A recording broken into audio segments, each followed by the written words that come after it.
in November of 2023, I actually branched off and started my own team. That was definitely probably the riskiest thing that I've done throughout my entire career. I was very, very comfortable as a co-team lead, and everything was going really great there. There wasn't anything that was going wrong that was leading me to this change. It was just I was ready for the growth. It was one of those things where it was like, if I don't try this now, when will I ever? And I knew I was always going to have that little voice in the back of my mind saying like, but what if you did it on your own? What would that look like?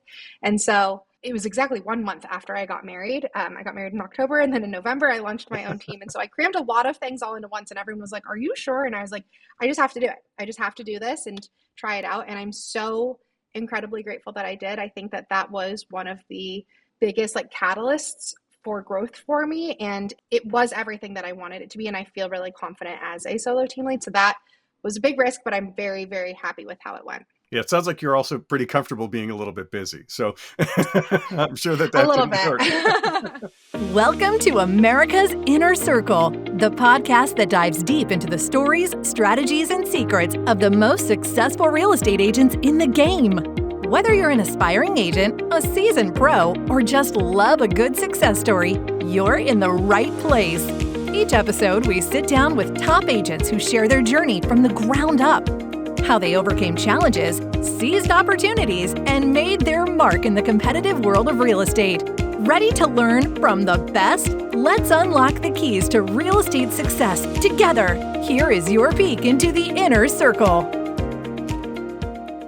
Hi, this is Mel Allen, your host of the Inner Circle podcast. And this is a podcast where we dive deep into the stories of the most successful real estate agents in the country. If you want to learn how to establish yourself as a top agent, you're in the right spot. And today, we're honored to have Kyra Button from Chicago. Welcome. Thanks for joining us. Thank you so much for having me. I'm excited to talk to you today. Yeah, well, I'm pretty excited to talk to you. I was reading your bio, I was checking out your YouTube channel, and your story of how you got into real estate is definitely not the usual, like, oh, like I knew somebody who was in it, or, I was buying a property, and it kind of unrolled itself. So rather than me tell it, how about you tell us kind of how you got into real estate?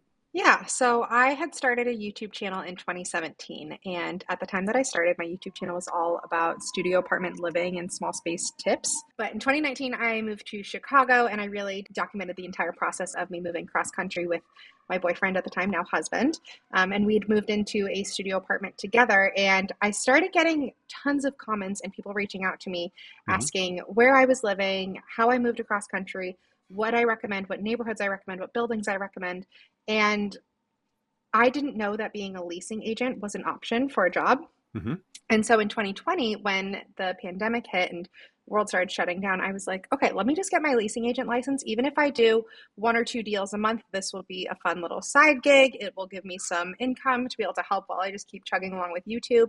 And it took off for me in a way that I absolutely did not anticipate. In my first year, I closed just shy of 200 deals. Wow. And was able to just have a really consistent flow of clients coming in, which has now led me into leading a team and really being able to establish myself in the city. So I am a little bit of an interesting one because I came from the social media side first without having intentions of getting into real estate. Right. And then real estate kind of just like beautifully landed in my lap, and I'm so grateful that I did.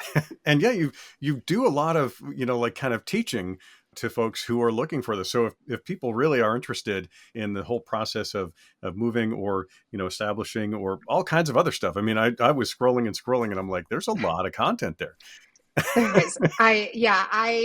When I moved to Chicago, I didn't know a single person in the city, and I'd never even visited. So I was super unfamiliar. And I remember how daunting it was for me. And there really wasn't any content available on being in Chicago at the time. Right. And so I figured if I can help and make the transition a little bit easier for other people, then I'd love to be able to do that. And the response I've gotten from being able to put out that information and help others has been really incredible. So what were some of those kind of first deals like that made you kind of like just kind of keep doing it and not be like, oh, this is definitely not for me? It's funny because I very much, especially in the beginning, didn't pay attention to the numbers of it at all. The first lease that I ever closed was a $800 lease because it was 2020, and during the pandemic, the rentals were so inexpensive in the city. I could sling like apartments left, right, and center. And so it wasn't even necessarily that I could see the projection that I was going to be able to make good money off of it. It was Mm-hmm. just, I kind of found each client as a challenge, Mm-hmm. and being able to find them exactly what they want and be able to have them get these really great deals. It just was a lot of fun for me. And I think that that is what has made me pretty good at this career, is I just enjoy the game of it. Like every time I'm working with a client, like I get so excited about being able to help them find exactly what they're looking for. And so that clicked in for me really early, and I just got addicted to it. Well, so enjoying the process absolutely has got to be fantastic. When did you start to? Was it after that first year, or was it at some point where you're like, I could really keep doing this, and this could be a career? I would say it was pretty immediately. Yeah. As soon as I started, and I think probably as soon as I closed the first one, I was like, well, that was fun. Like, let's do another. And then it snowballed from there. I was pretty ballsy. And at the time I was on a team, and I went to my team lead in like my first 3 months of my career. And I was like, hey, you see my numbers. I see my numbers. Like, I am on a trajectory here. And I was getting recognized by my brokerage for being a rising star and all of these things that like, I just was like, I don't feel like I'm doing anything super special, but I was doing really well, and I just really enjoyed it. And I went to her and I was like, I'm either going to try and figure out how to start off my own team as quickly as possible, or if you want to do this together, like happy to be a co-team lead on your team for a while. And I ended up being a team lead with her within the first 6 months of my career, which like looking back, I'm like, the fact that someone took a chance on me to do that is absolutely insane, but I'm very, very grateful that she did. Yeah. Well, I seeing those numbers, obviously realized it wasn't an empty threat. So Mm-hmm. that's really pretty cool. So what do you think was kind of, one of the standout things that really rewarded you? I mean, obviously, as you said, helping every person along the way is great, but is there one that kind of stands out so far? And just to look back, this is what, about 4.5 years that you've been doing this, right? Mm-hmm. Yeah. Honestly, it's not necessarily that there was one that really stood out of being like, this is going really well. It's just the amount that I was closing. Mm-hmm. Like there was one week where I put 5 different tenants in the same building in one go. Wow. And I could tell that I just felt like I was really good at something for the first time in a really long time. And I was like, not only did I enjoy it, but I just felt like this felt like such a good fit. So yeah, very quickly, I didn't drop the focus on my YouTube channel. That was always going to be a priority because it is how I get 100% of my clients. Mm-hmm. But it was like, wow, I can really channel this into having a really successful career in real estate as well. Wow, that's really cool that you're getting all that lead generation out of YouTube. So even if you're not, through the partner program being paid all that much, still having, that being something that feeds you in multiple ways and challenges you in different ways has got to be pretty great to overcome that. Yeah, if someone is looking to start a YouTube channel just to get paid off of the monetization, good luck, because it is not much. That is not where you're going to make your money. But yeah. I make the YouTube videos because I love it, and I always have. But then it does directly feed into my clients. It is my sole base of marketing, essentially. Social media is. And that has worked really well for me. I get on average 300 warm leads a month. And keeping in mind, like those are rent, like I do a ton of rentals still. I also work with a bunch of buyers, but that is a ton of people. And I'm so grateful that people watch my videos and that they want to work with me and that they trust me. Have you had any other challenges? I mean, obviously one of the challenges I've got to think is, as your client list starts going up with, all the real estate and as your channel is probably also at the same time continuing to grow, were there any other challenges beyond kind of balancing those two worlds? Yes, because they are essentially 2 full-time jobs. So it's a lot. It really is. I'm very lucky. Within the first 6 months of me working in real estate, my husband quit his full-time job in finance to come and work with me. And he is my full-time editor. He edits all of my videos and helps me film everything. I basically say I have essentially a stunt double. And if someone didn't have that second person to be able to help out on all aspects of my business, I don't know how someone would do it. There just are not enough hours in the day. And I get people who ask me all the time about like, should I start YouTube? Like, how do you find time for all of it? And I was like, I can't. Like, there's just not enough time for me to do it all. Right. But because I have him, we're able to balance it so much better. Yeah, definitely. It's really good to have somebody on your team, and an editor that you can trust is huge.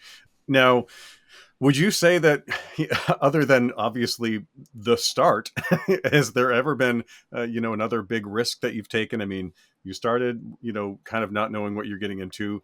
A couple of months in, you're asking to be a team lead. So, all of those would be viewed as risks. Are there any others kind of that you took along the way, and how did those play out? Yeah, so in November of 2023, I actually branched off and started my own team. That was definitely probably the riskiest thing that I've done throughout my entire career. I Mhm. was very, very comfortable as a co-team lead, and everything was going really great there. There wasn't anything that was going wrong that was leading me to this change. It was just I was ready for the growth. I was getting very like it was one of those things where it was like, if I don't try this now, when will I ever? And I Yeah. knew I was always going to have that little voice in the back of my mind saying, like, but what if you did it on your own? What would that look like?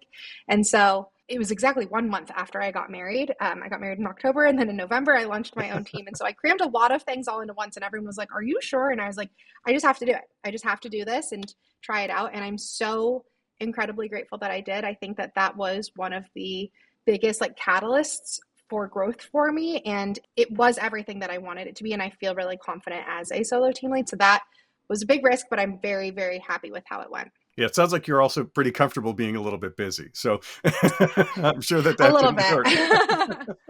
That's Um, kind of how I got into all of this in the first place. I yeah. When I started my YouTube channel, it was I had graduated college. I was working a 9 to 5 for the first time, and I would clock out at 5 o'clock. And all of a sudden, I was like, "What the heck do people do with free time?" Like I couldn't fill the hours outside of my 9 to 5 with enough things, and I didn't know what to do. And so I was like, "I'm going to start a YouTube channel." And from day one, I treated it like a full-time job and just Mhm. went with it from there. And I think it's because I just am a busybody. I do not rest well that it's made it so that way I've been able to have this growth. Yeah. Well, I think definitely, there are people like us. I mean, I feel like I'm cut from a similar cloth, and and I like to have things to do, and not just socializing and sitting around a table with other people. It just I kind of go a little nuts. So I think that's part of what drives me. Now, would you say that that's part of your unique approach, or is there something else that kind of sets you apart from other realtors? Obviously, the fact that you're getting a lot of your leads from YouTube itself, I think sets you apart uniquely. But kind of walk us through that kind of what makes you you, I guess, in Chicago.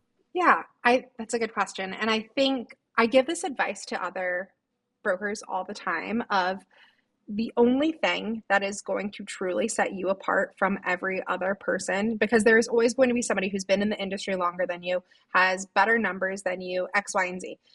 The one thing that you can do better than every single other person in your sphere is be yourself. And so, more than anything, I really try and lean into that. I Hmm. am super personality forward, and I really want my clients to see me as not just a professional, but also as a person and as someone who they can consider a friend or someone who they can lean on for help within the city.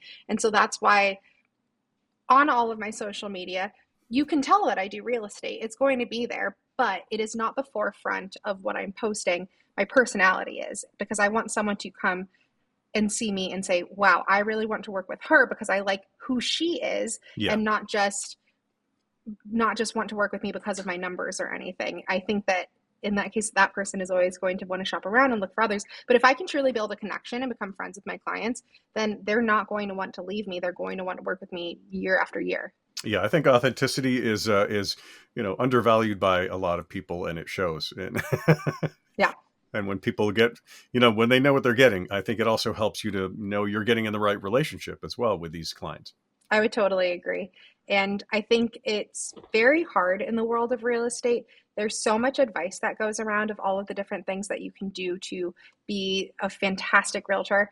And it's always good to hear the advice. I'm not saying you should tunnel vision yourself by any means, but I do think that there is a part of it where you can't be good at everything. Right. So don't try and be the best at every single thing possible. Figure out what feels good and works for you. And I get people all the time who are like, I just really hate doing social media. I don't know what to do. I'm like, if you hate it, then don't do it. There's so many other ways for you to be able to build connections and meet your clients.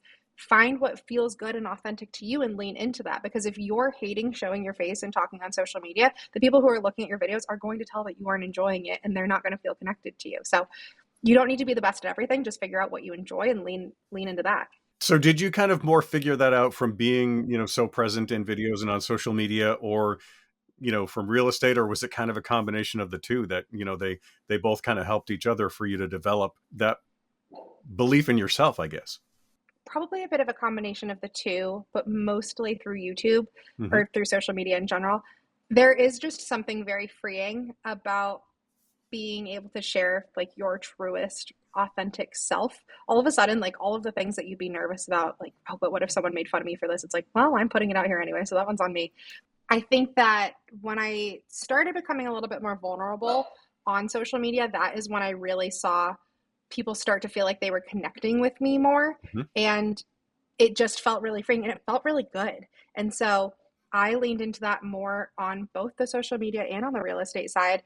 And you are totally correct. It just has helped bring me like the right types of clients and help me build those relationships. Yeah. Yeah. I mean, again, just people knowing and understanding who you are, right? That they're going to follow you if they like you, no matter what you're doing, I feel like. And, and just happens to be that you're in a position where you can help them in a lot of interesting ways between the two things that you're really focusing major on. Now, that said, there are probably times of the year when things are faster for you and, and really going, but there's also probably times of the year when things are a little slower. And how do you kind of maintain that consistency? What is it you focus on when you have those slow times?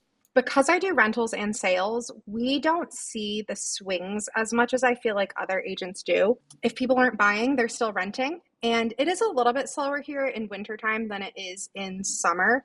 But even with that, we do just have so many people who reach out to us and need help moving. It's never to a point that I really feel like I have nothing going on in my business. I always train my agents on our slower months, like between Christmas to beginning of January does get like pretty slow. Like this is always your time to work on your business instead of in your business. And I think that part gets forgotten a lot because sometimes you'll just be in the flow of things.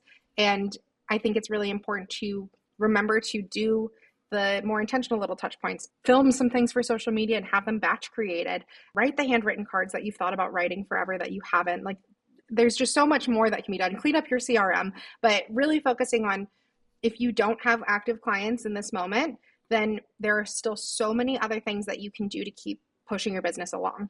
Nice. Yeah, no, I totally like that. And I think, there's never a time where you shouldn't be doing anything, right? Unless you're on vacation. And then that's even then I'm like, I need like 30 minutes a day just to clear my inbox, make sure that I know of everything going on. And then I can go and spend the rest of the day and feel really good about it. But the idea of going on a vacation and just not opening my laptop the entire time sends anxiety through my body. All right. So I'm not the only one. All right.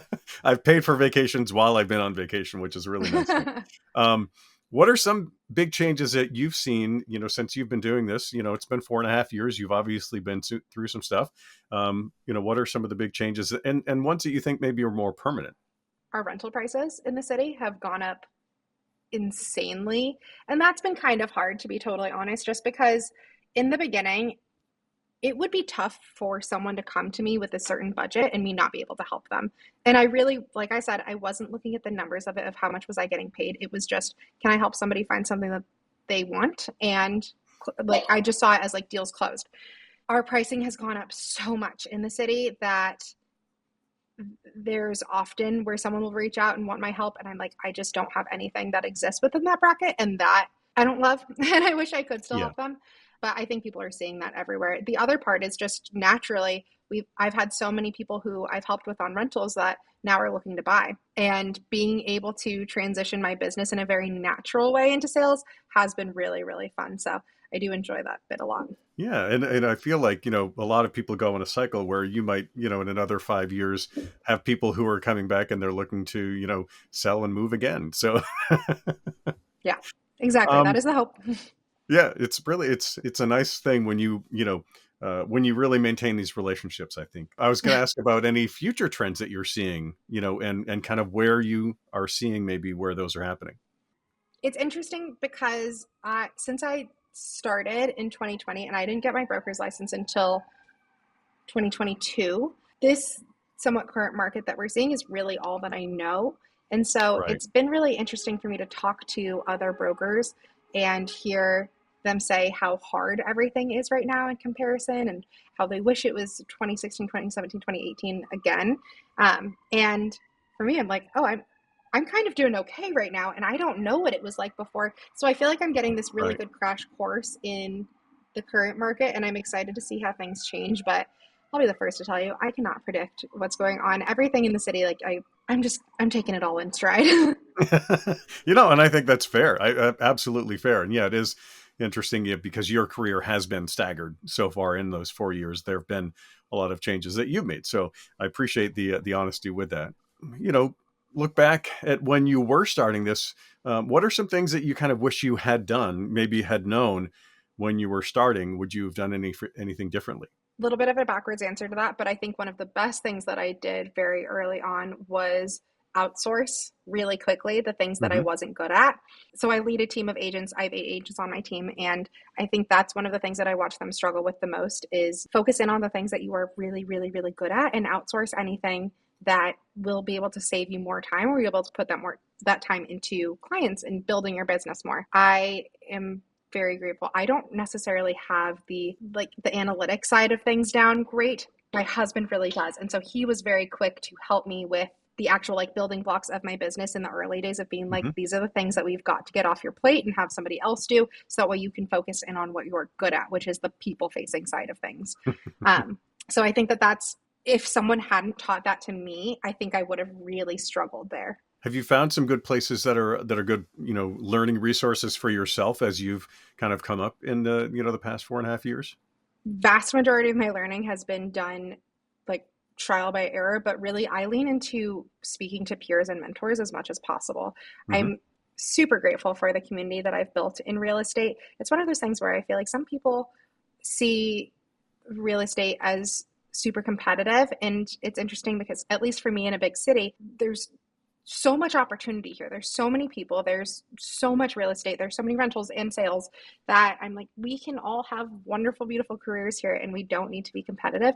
And I wouldn't say that everyone I've met has that same mindset, but a lot of people have. And it's been really, really great to be able to build communities where you can lean on each other. I am part of the 2023 class of 30 under 30 for National Association of Realtors.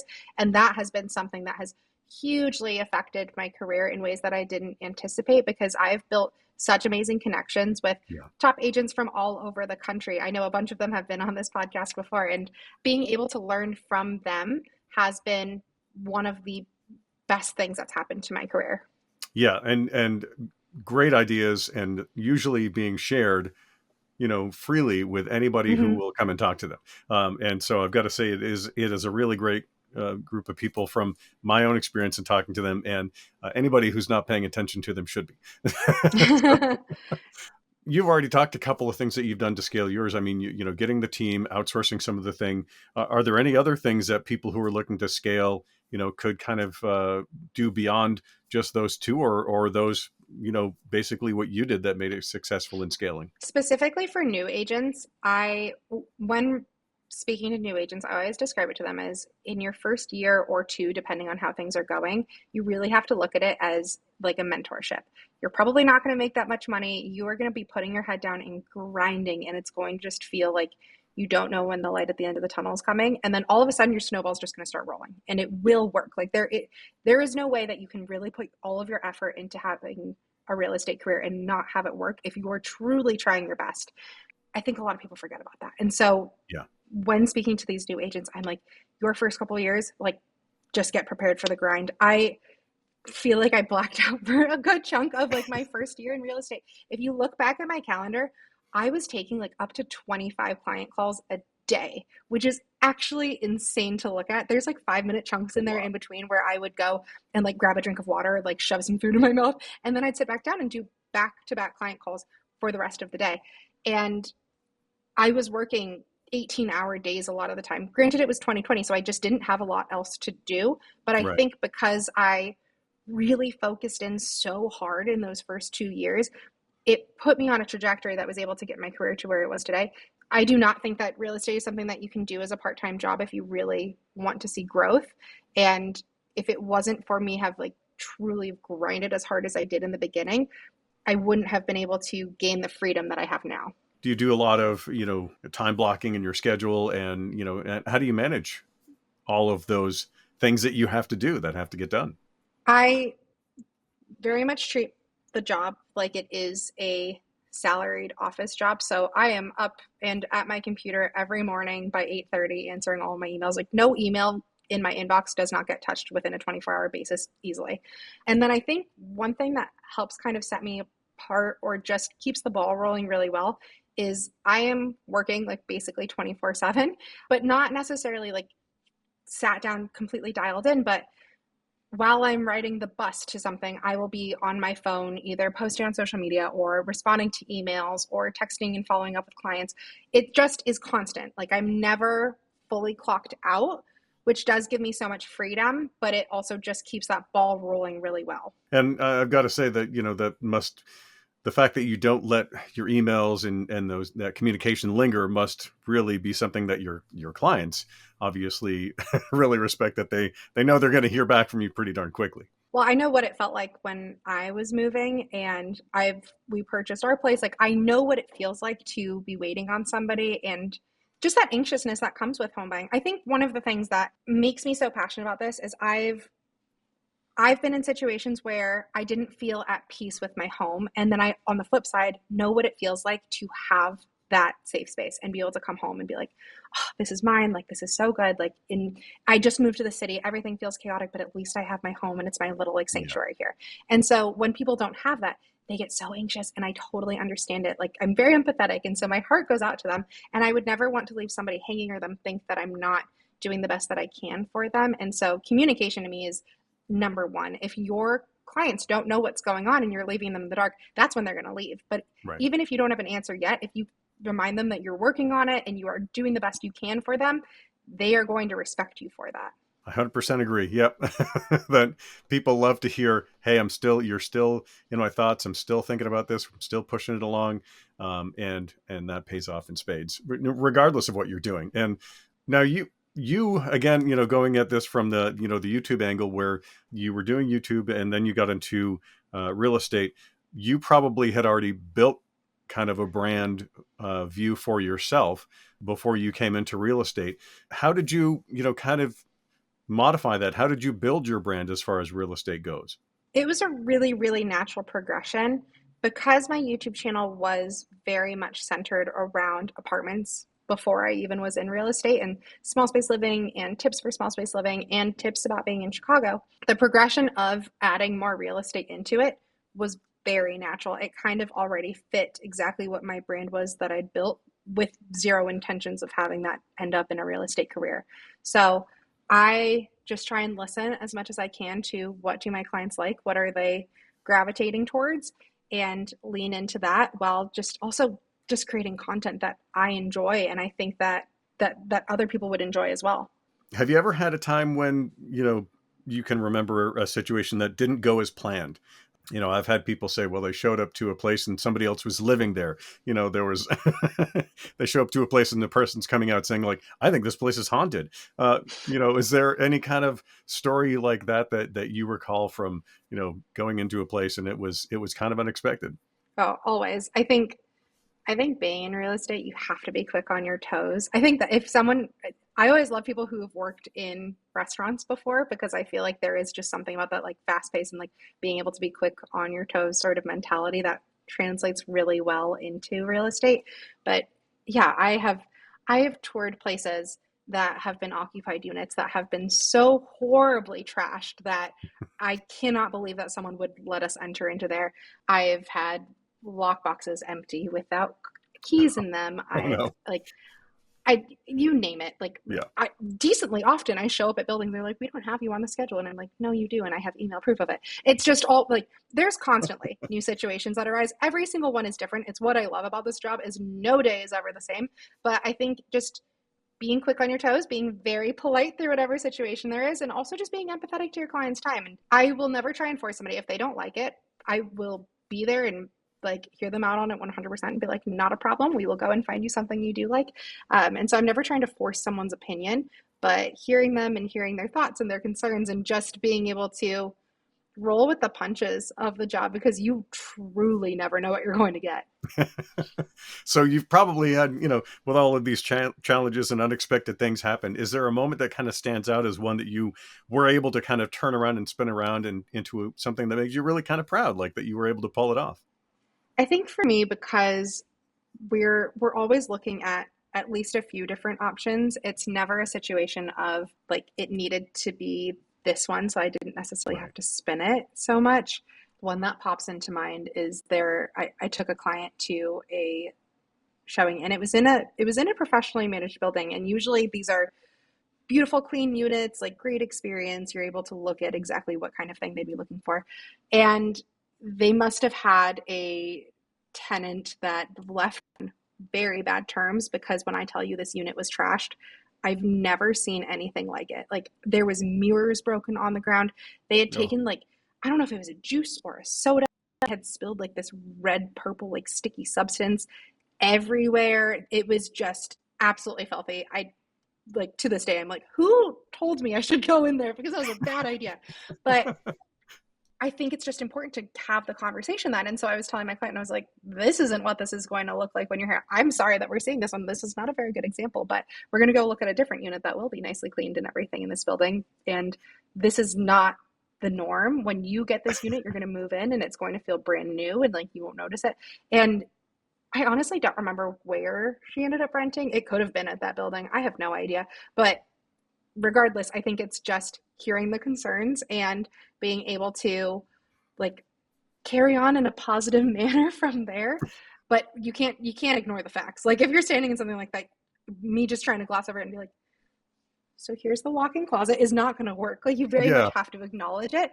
But then just like one of my like things that I feel like I say most often in real estate is instill confidence in your clients. If you're not instilling confidence in your clients, then you're not doing a very good job. And no matter what the situation is, just leave them assured that everything is going to be fine, no matter which way they go. Yeah.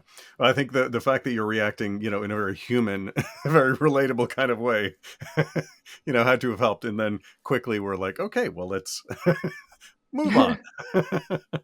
Now, where do you see things going in the next couple of years? I mean, now you've got your own team, you're doing things on your own. Is there some kind of like 5-10 year plan that you're working on? So for the first year of my own team, my big goal was consistency. I really wanted the agents who came onto my team to feel like they really truly knew what they were going to get from the team. That if I was going to say that we were doing something, then we really were going to do it. I wasn't going to drop the ball on anything, that they could rely on me.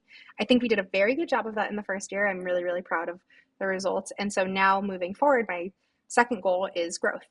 And I've watched 3 of the agents on my team within the first year went from being just leasing agents to getting their full broker's license. And that Mhm. was totally at their own decision and will. And I'm really excited for them, because it was something that I knew they all needed to do. But I was like, I want you guys to want to do this on your own time. And I Right. want this to be because you want to, not because I'm telling you you have to. So the fact that they did that naturally was really amazing. I really love my job. I really love my job and I really love my life. And I think that something in my personality is I am just very forward looking all the time. And I'm always looking towards what is going to be the next big thing. What is the next trip that I'm going to be on? What's my next big life milestone? And I really try and take this job as just enjoy it every day. Let opportunities come my way. I'm never closed off to growth or different things that could open up doors for me, but I don't want to hold myself to being like, and in 5 years, we are going to like, I'm not looking to necessarily have more agents on my team. I want Yeah. the transactions to be able to grow naturally. I just want it to all be a very natural progression. And that's how I've always looked at it. And it's gone well for me. But I want to also feel very confident and like enjoy each day of it, because I've gotten to a really good place and I'm really proud of where things are. And I want to be able to enjoy my life as well, instead of constantly focusing on the future. Right. Not necessarily judging the actions that you're making and kind of letting them, and exploring them, I guess, a little bit to see where they lead. I feel like as somebody who's, done YouTube as well, been on YouTube, you kind of discover where things are going in a way, right? You have an idea of where things are going. And I've got to feel like that translates a little bit with your description of what's going on with real estate, that you don't necessarily have like oh no, definitively, this is where, this is the legacy that I'm building. You're going to I'm going to figure that out. And I think, I think in some ways that's refreshing. And to other people, I think that probably itself is anxiety producing. So I'd say there's no right or wrong to it, but I really, really love my job and I really love my life. And I want to try and not slow myself down, but I want to just be grateful for it every day as well. yeah, it sounds like you're on a journey, right? Right. Yeah. You're not I'm not going on a trip and this is the itinerary. It's just, we're kind of figuring out as we go and enjoying the things that are happening. And I've got to say, that's nice.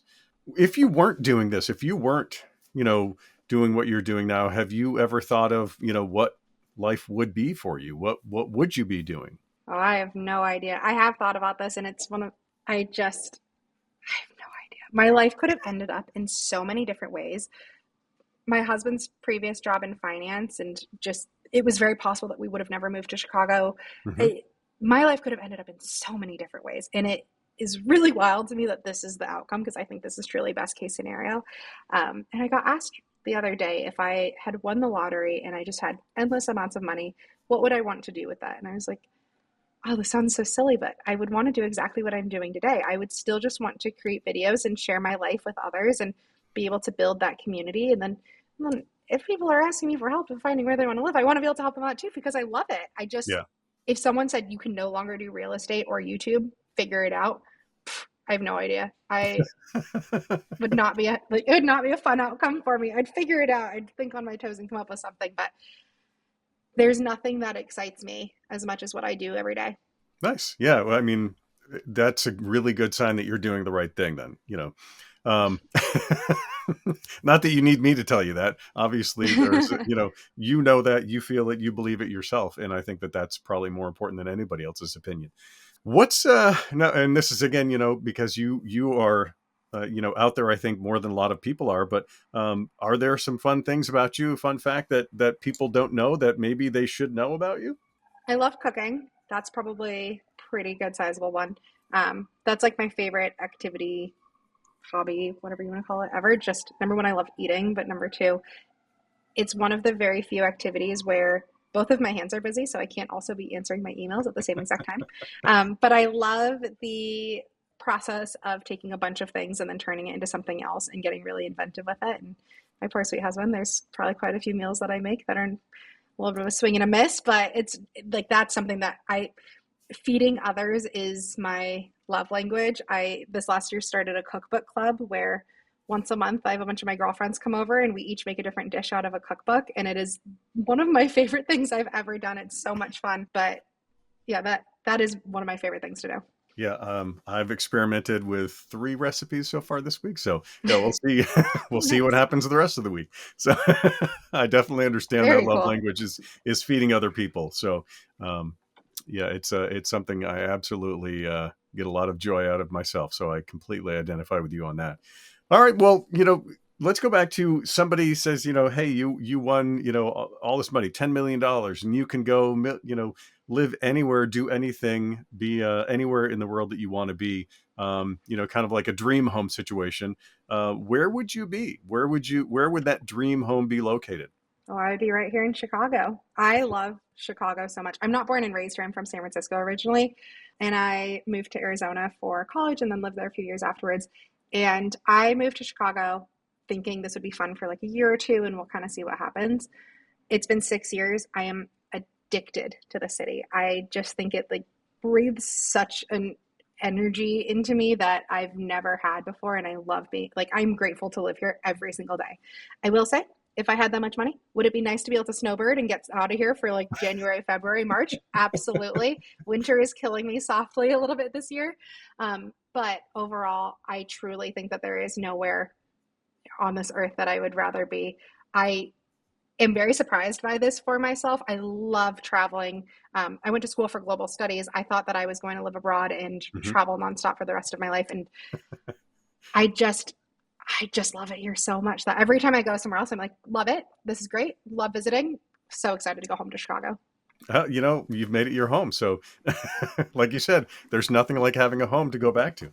So, Mhm. um, what's a, kind of a crazy story or a funny story that, other than obviously the place that was kind of trashed, when you were showing a property, is there some, kind of like, oh, you're not going to believe what happened, kind of story that you've shared with other people? I once had a client who, this was such a strange one to me, and to this day am still a little bit bamboozled about how and why this went down. But I had a client who I was helping find apartments in Chicago, and I had showed her a couple of places, and she just completely ghosted me afterwards. And this does not happen to me. I build a really good rapport with my clients. And so it was super strange that this happened. And she just never responded. And Hmm. I was like, I don't know why. I don't know what's gone on here. I still to this day don't know why. Oh, really? But one of the buildings that I'd showed her was the building that I lived in myself. And when this happens, like I can go to the different buildings and be like, hey, I toured this client. Like, did they end up signing here? If so, let me get paid kind of thing. And everyone's super great about it. And the leasing agent for the building that I lived in came back and was like, oh yeah, she moved in. Here's the info for the invoice. And so she had moved into my own building and just completely ghosted me. And one day I was in the elevator and I ran into her and I was just like, hey, Yeah. how's it Yeah. going? You like living here? And she was like, yeah, it's good. And I was like, okay. And I'm like, I'm so confused by it because I was like, Yeah. what did I do that made you not want to speak to me anymore? I don't know. I I often wonder if they think that like at the end the client is going to get some sort of bill from me or something, which is not how it Right. works in Chicago, but No. no idea. Could not tell you. That's definitely a super strange one. Yeah. Hi, neighbor, who was a client. Yeah, it's going to haunt me. It's just going to bug me for the rest of my life of just like why why did this happen? But all good. Yeah, some answers you'll never get. So, but it's good that you got paid. So that's the important thing Yeah. here. And Now, on the flip side, I've had quite a few client situations where before showing the client, I they didn't really give me much insight into their backstory or why they were moving or anything like that. And then after spending a couple hours with them going and looking at places, just hearing more and more about like they're in a horrible situation that they desperately need to get out of as soon as possible, and that this new apartment is going to be the clean slate that they've really needed. And I've had clients at the end of tours stop me and hug me and just start crying because they're like, you have no idea the impact that you've made, and that you've made this so easy, and this was the most stressful thing in my life right now, and yeah, I couldn't have done this without you. And I'm like, you could have, like, you're strong and you could have, but like I'm so glad that I was able to be a very small part in making this a little bit easier for you. And those are the ones where I think it's so easy in the day to day to just kind of feel like you're doing transactions, but right. real estate is a people job and you have to like people if you're doing this. And when hearing those stories, it reminds me of just we make an actual tangible impact on people's lives. And I'm so grateful to be able to help somebody in that way and make their life just a little bit easier.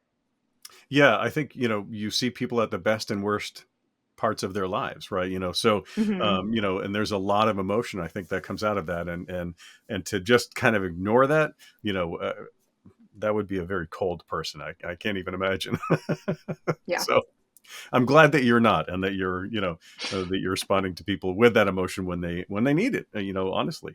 Now we're coming to the end here, but obviously people can definitely get to know more about you. They can get to know more about what it is that you're doing. What's the best place for people to go if they want to get in touch with you or follow you? I mean, do you have all of your links on your website? Do you have everything linked on your YouTube?